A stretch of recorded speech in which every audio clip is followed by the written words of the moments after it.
Hi hello नमस्कार मित्रमैत्रिणींनो, मी संध्या तुम्हा सर्वांचं स्वागत करते साफसफाईच्या आजच्या आपल्या नवीन पॉडकास्टमध्ये. चला तर मग मंडळी, जास्त वाया न घालवता सुरुवात करूयात आजच्या आपल्या चर्चेला. बन्या, काय करायचं हो?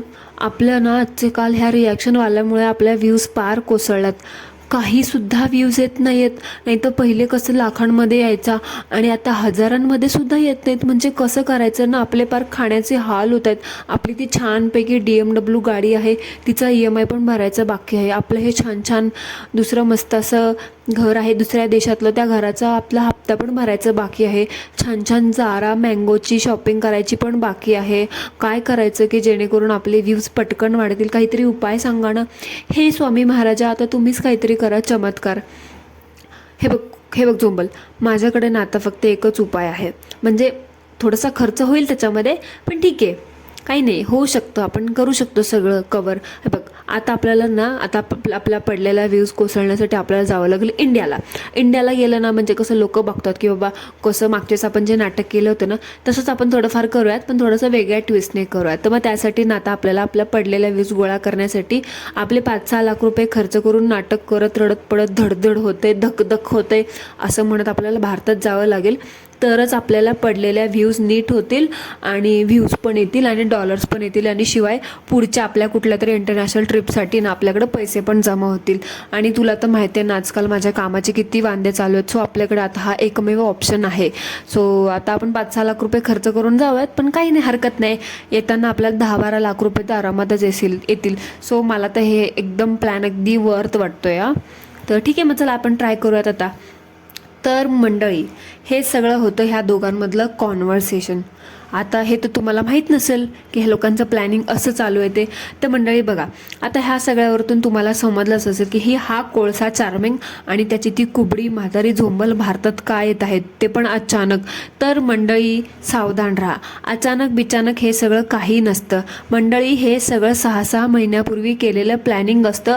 ऑडियन्सला फक्त ते अचानक म्हणून सांगितलं जातं. कारण मला सांगा, तुम्हाला वाटतं का ही मुलींना आईस्क्रीम आणि चिवड्यावरती पोट भरायला लावणारे दोघं जण आणि स्वतः मात्र कॉफी पिऊन पिऊन दिवस भागवणारे नवरा बायको अचानक फ्लाईटच्या तिकीटाला दुप्पट तिप्पट पैसे खर्च करतील? तुम्हाला वाटतंय का? आणि ही बया 4-4 जणांमध्ये एक पेस्ट्री खाते आणि एक क्रोसॉन घेते, त्याच्यामध्ये पण 2 जण शेअर करतात. एवढूडसं घेतात खायला, त्याच्यामध्ये 4 जण खात बसतात. तुम्हाला वाटतं का की अचानक आता कुठलीही फ्लाईट असो, आता इंडिया टू युरोप किंवा ते काय म्हणतात US वगैरे तिकडे अचानक फ्लाईट्स म्हटली किंवा ह्या महिन्यातच फ्लाईट म्हटली की तुम्हाला अचानक दुप्पट तिप्पट दाम तर नक्कीच असेल ना त्याचे. तुम्हाला वाटतं का ह्यांचं अचानक प्लॅनिंग ठरलं आणि हे लोक एवढे पैसे खर्च करून अचानक येतील म्हणून? ह्याला ह्यांच्याच्याने एक एक्स्ट्रा काय 4 जणांना 4 पेस्ट्री घेणं होत नाहीत, आणि तुम्हाला वाटतं का हे अचानक फ्लाईटसाठी एवढे दुप्पट तिप्पट पैसे खर्च करतील म्हणून? मला तर काही वाटलंय, ही बाई 4-4 पेस्ट्री घेण्याच्या ऐवजी 4घांमध्ये एक पेस्ट्री एक डिझर्ट घेऊन सगळं भागवते. आणि तुम्हाला वाटतं का ही तिथे पैसे वाचवते? आणि तुम्हाला वाटतं का ही अचानक फ्लाईट बुक करून भारतात येईल वगैरे? Impossible. It is totally stunt video. म्हणजे नेहमीप्रमाणे उगाचच उणगत बसायची नाहीतरी सवयचे ह्यांना. पडलेले व्ह्यूज कोसळायचे आणि ते गोळा करण्यासाठी परत नाचत गाचत त्यांचं भारतप्रेम जागं होतं आणि येतात भारतामध्ये ह्यांची सडकी पडकी तोंड घेऊन. आता बघा, ही तिथे असते तेव्हा तिथलं तर वातावरण ढगाळ रडतं मरतकडं असतं ना, तसंच होतं. आता बघा, भारतात पण येईल ना तेव्हा पण भारतातलं वातावरण एवढं खराब होईल ना, भारतातलं म्हणण्यापेक्षा महाराष्ट्रातलं बघा, असा जबरदस्त पाऊस पडेल, असा कुठंतरी पूर येईल, काहीतरी होईल, नुसता झिमझिम पाऊसडी परत राहील, नाही तर काय काय ठिकाणामध्ये असा दुष्काळ पडत जाईल. म्हणजे एवढं दुष्काळग्रस्त वातावरण घेऊन येईल हिच्यासोबत. कारण ही जिकडं जाते ना तिकडं तसंच होतं, अगदी वातावरण एकदम खराब आणि भकास होऊन जातं. म्हणजे ते काय काय असतं ना, एखाद्या लोक पॉझिटिव्ह एनर्जीने फुल असतात, म्हणजे ते जिकडं जातील ना तिकडं वातावरण पॉझिटिव्ह होतं. तसं ही बाई आहे ना स्वतः दुष्काळग्रस्त वातावरणातली आहे. म्हणजे ही जिकडं जाते ना तिकडं वातावरण अगदी दुष्काळग्रस्त घेऊन, म्हणजे दुष्काळाचे बादल सोबत घेऊन जाते. ढगाळ, दुष्काळ, पूर वगैरे सगळं. म्हणजे जिकडं जायला तिकडं ते वातावरण अगदी मरगळलेलं रडकलेलं हिच्यासारखं असतं, तोंडावरती 12 वाजल्यागत असं असतं. आणि ह्या दोघांना ना मात्र चांगलं समजले. कारण मला सांगा, आत्ताच 5-6 महिन्यापूर्वी आलेले हे लोक आत्ता परत एवढा मोठा खर्च करून कसं काय जात आहेत ना परत भारतामध्ये. कारण मागच्या वेळेसच म्हटली होती, माझं काय घर यूट्यूबवरती चालत नाही, यूट्यूबच्या पैशावरती चालत नाही, आम्ही 5-5, 6-6 लाख रुपये खर्च करून एवढ्या मोठ्या ट्रिप्स मारतो, आम्ही काही यूट्यूबवरती डिपेंडेंट नाही आहोत. मग आता अचानक तुम्हाला तेव्हा एवढं तुम्ही खर्च होता एवढं बोंबलत होतेस, मग आता अचानकच एवढं खर्च करून जायचं कारण काय तुझं? ऑफकोर्स तुम्ही यूट्यूबवरती डिपेंडेंट आहात आणि पडलेल्या व्ह्यूज कोसळलेल्या व्ह्यूज तुम्ही कव्हर करण्यासाठी आता परत भारतामध्ये येतात. कारण तुम्हाला चांगलं माहिती आहे की भारतात आल्यावरती, भारत दौरा केल्यावरती तुम्हाला जास्तीत जास्त डॉलर छापण्याचा ना हुकुमचा एक आहे, म्हणून बाकी काही नाही. तर कोण एवढं रिकामटेकडं बसले की दर 6-6 महिन्याला 5-6 लाख रुपये खर्च करत 3-3, 4-4 फ्लाईट बदलून कामधंदे सोडून बोंबलत हिंडायला. पण बन्या आणि झोंबल तुम्ही ना ह्यामध्ये एक्सपर्ट आहात. म्हणजे बहुतेक त्या बन्याने तिथल्या कामाचा गाशा गुंडाळायला दिसतोय, म्हणून तर निघाला आता अचानक भारतात यायला. म्हणजे तिथं रिकामं बसून तरी बिचारा हा काय करणार ना. कारण तुम्हीच बघा, तुम्हाला तर माहिती आहे, तुम्हा सगळ्यांना म्हणजे मंडळींना वेगळं सांगायची काही गरज नाही की दिवसातले 24 तास हा त्या झोंबलीचा कॅमेरा म्हणून तिच्या मागे मागे तिच्या शेपटीला पकडून तो बोंबलत फिरत असतो. आणि कामाच्या वेळी ते असतो, पण ब्रेकमध्ये सुद्धा तो तिच्यापाशीच पडीक असतो. म्हणजे एवढा कसं काय हा माणूस रिकामा असू शकतो ना, मला हेच कळत नाही. अशा रिकाम्या माणसाला ना कोणतीच कंपनी आपल्या कंपनीमध्ये फुकट पगार देणार नाही, म्हणून ह्याला लावला असेल हाकलून. म्हणून त्यामुळे आता हे सगळं अचानक ह्यांचं भारत प्रेम वगैरे उफाळून आलंय. काहीतरी प्लॅनिंग चालू आहे मंडळी. दाल में कुछ तो काला है, ऐसा नहीं, मेरे को तो लग रहा है ये कोळसे पूरे हे काले है. म्हणजे आता एक लॉजिकली गोष्ट आहे ना, कारण तुम्ही आता एवढ्या इंटरनॅशनल सिटी आहेत, इकडे राहता, इंटरनॅशनल कंपनीमध्ये काम करता, मग ऑफकोर्स तुमच्यावरती, आणि तुम्ही म्हणता आम्ही खूप मोठ्या मोठ्या डेझिग्नेशनवरती वगैरे आहोत, ऑफकोर्स तुमच्यावरती तेवढी रिस्पॉन्सिबिलिटी असेल, तुमच्यावर तेवढा वर्कलोड असेल. पण नाही, दिवसातले जेवढे तुमचे वर्किंग आवर असतात त्यातील तुम्ही मोस्टली 1 तास तुम्ही काम करत असाल ना, बाकीचे तास तर तुम्ही कॅमेरामॅनच बनून असतात. मग ऑफकोर्स कोणालाही तुमच्यावरती शंका येणारच की तुम्ही कामधंदा काही करता की नाही म्हणून. आणि बघा, ह्या लोकांचं ना ठरलेलं आहे, जसं भारतात यायचं ह्यांचं ठरलेलं आहे ना पडलेल्या व्ह्यूज गोळा करण्याचं, तसंच आणखीन पण ह्यांची एक गोष्ट ठरलेली आहे. म्हणजे नेहमीप्रमाणे भारतात आली ना, हिचं बघा कसं सासू प्रेम बाहेर येतं. म्हणजे कंटेंटसाठी हो, सासूचा बड्डेच्या दिवशी किंवा वुमन्स डेच्या दिवशी सासू तर हिला काय आठवत नाही, पण नाही कुठल्या सणाला आठवत नाही, चला ठीक आहे. पण भारतात आली ना, असं काय त्या सासूला पार चिटकत असते ना, म्हणजे सासूचा पार हिला लळा लागतो. बाबा काय बोलायचं आता ना, काय कळतच नाही. म्हणजे मला तर त्या सासूने बिचारीने हिला काय म्हणून हिच्या पोराच्या गळ्यात बांधली असेल ना, ते कळतच नाही. म्हणजे हिने स्वतःच्या मुलाच्या बाबतीत, शिक्षणाच्या बाबतीत एवढा मोठा चांगला विचार केला, पण बिचारीने एक माणसाची निवड, एका व्यक्तीची निवड करताना चुकली. हां, ती सासू पण ना आता हाच विचार करत बसली असेल की आता ह्यावेळेस आली ना, आता हिच्यासोबत आहे ना, आता आपल्याला परत ऍक्टिंग खेळावं लागेल. काय सासूबाई, बरोबर आहे ना?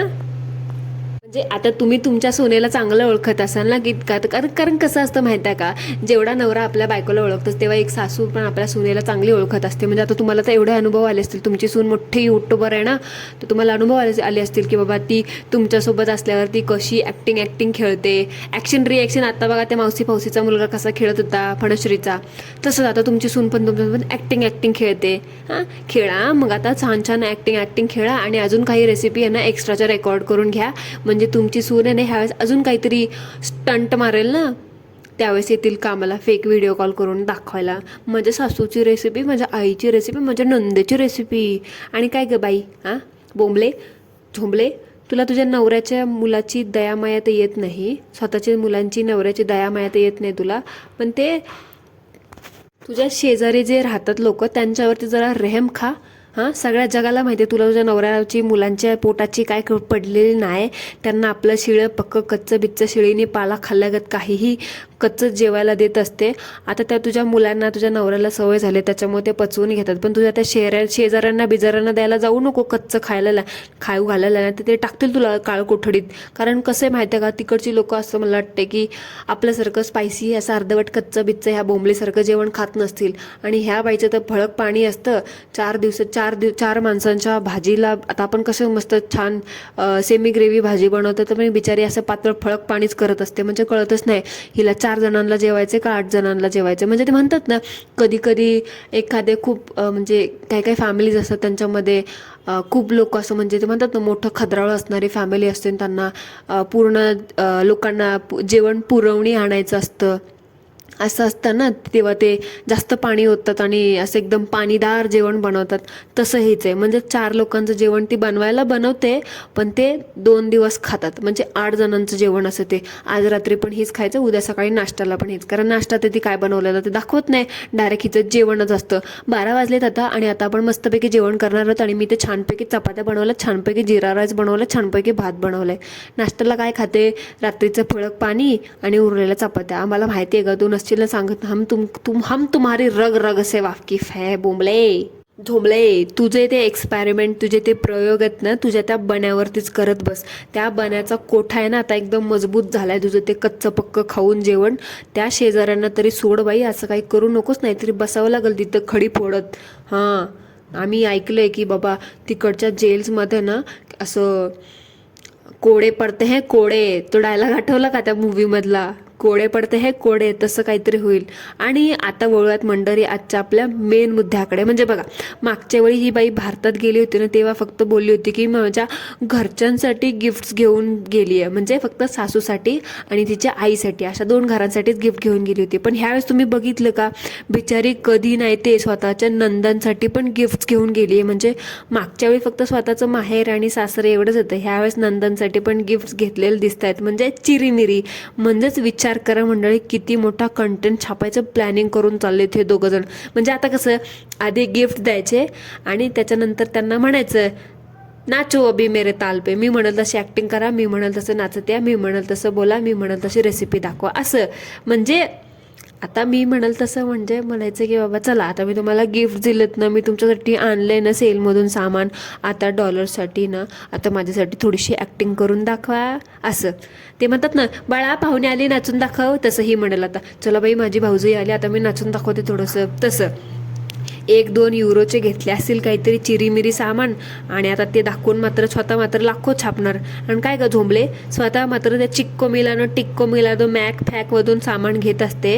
हां, मेकअप घेत असते स्वतः, आणि त्या दिवशी घेतलास पण, दाखवत पण बसली होतीस हॉल करत. आणि त्यानंतर स्वतः तुझ्या घरच्यांसाठी घेऊन जात होतीस मेकअप, तेव्हा पण तिथूनच घ्यायचा ना. स्वतः मात्र भारी भारीचा मेकअप घेतेस ग टवळे, आणि तुझ्या त्या घरच्यांसाठी मात्र स्वस्तातल्या कॉम्बो किट घेऊन जातेस का ग? खोटारडे लबाड, असा कुचकापणा कशाला करायचा ना? गिफ्ट द्यायचे असतील तर चांगलं नीट मानातून दे ना, चांगल्या क्वालिटीचं दे, नाही तर देऊच नकोस. कशाला ते तुझं ते तसलं फालतूचं फुकटातलं सेलचं एक्सपायर होणारं सामान लावून त्यांचं काय स्किन रिॲक्शन काय झालं, काय बितलं जीवावर, तर काय काय तुझा कंटेंटमधून पैसे देणारस का त्यांना तू? लब्बाड कुठली.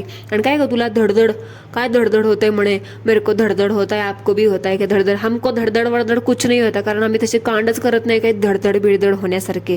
म्हणजे ते कसं. आणि मला एक सांग, तुला स्वित्झर्लंडला ते कॅम्पिंगला जात होतीस तेव्हा तर नव्हतं धडधड होत, फक्त ग्रीसला जाताना धडधड होत होतं, बाकी इकडं तिकडं जाताना धडधड नव्हतं होत ग तुला. आणि आता भारतात जायचं म्हटलं की परत तुला धडधड व्हायला लागलं. स्वित्झर्लंडला कॅम्पिंगला जाताना धडधड गायब झाली होती ग तुझी. खोटारडे, धडधडच्या नावावरती परत परत अगेन अँड अगेन कॉन्टेंट छापायचा. मागच्याच पण ग्रीसला जायचं होतं व मंडळी हिला, तेव्हा पण हिने असंच एक व्हिडिओ बनवला होता. मला नर्वस वाटतं कुठेही ट्रिपला जायच्या अगोदर, आणि आता भारतात जायच्या अगोदर पण लगे व्हिडिओ बनवला की मला धडधड होते, तुम्हाला पण होतंय का धडधड? तू असले कांड करतेस, अशा उचापात्या करायच्या ठरवून चाललीस ना, म्हणून तुला असं धडधड होतंय. आम्हाला नाही त्यासारखं कुठेही जाताना धडधड होत, कारण आम्ही असे तुझ्यासारखे 12 भानगडी करत पडत नाही त्याच्या भानगडीमध्ये. म्हणजे मंडळी आता तुम्हाला एक आतली गोष्ट सांगते आम्ही, म्हणजे असं धडधड का होतं आणि कधी होतं ते. म्हणजे बघा, आता आपल्याकडून काही चूक झाली असेल किंवा आपण काही चुकीचं केलं असेल किंवा आपण काही चुकीचं करण्याचं बिनिंग करत असेल ना, तर तेव्हा माणसाला आहे ना त्या ठिकाणी जाण्याचं किंवा त्या घरच्यांसमोर त्यांना जाऊन फेस करण्याचं किंवा त्या ठिकाणी जायच्या अगोदर ना आपल्याला असं नर्वसनेस येतं, आपल्या अंगावरती असं, आपल्या मनावरती असं बर्डन येतं आणि आपल्याला असं धडधड व्हायला लागतं ना, आपल्या पोटात असे गोळे येतात. ते हिचं म्हणणं आहे, धडधड येतं. आता झोंबले जे तुझ्यासोबत होतं ना, त्यालाच म्हणते ही. जर खरंच मनातून इच्छा, तू फक्त सगळ्यांना भेटायला जायचं असतंच ना तुला, आणि तू खरंच सगळ्यांना भेटायला जाणार असतीस ना, तर तुला हे असं धडधड आणि असे गोळे बिळे नसते आले. तू नक्की तुझ्या फायद्यासाठी जातेस ना, त्याच्यामुळे तुझ्या मनाला पण माहिती आहे की तू इथे चुकतेस, म्हणून तुझं मन पण तुला ना धडधड करून इशारे देते, पण ते इशारे तुला कळतच नाही.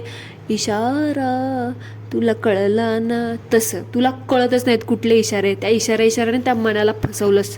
आली मोठी बिचारी सासू ग बाई, आता बिचारी तालावर नाचायला तयार होली असेल आता हिच्या. सो मंडळी, that's it for today. I hope तुम्हाला आजचा आपला पॉडकास्ट आवडला असेल तर कॉमेंटमध्ये नक्की सांगा. भेटूया पुन्हा एकदा एका नवीन पॉडकास्टसोबत. तोपर्यंत ॲज ऑलवेज सरांनी काय करायचं ते करा. Thank you so much. धन्यवाद.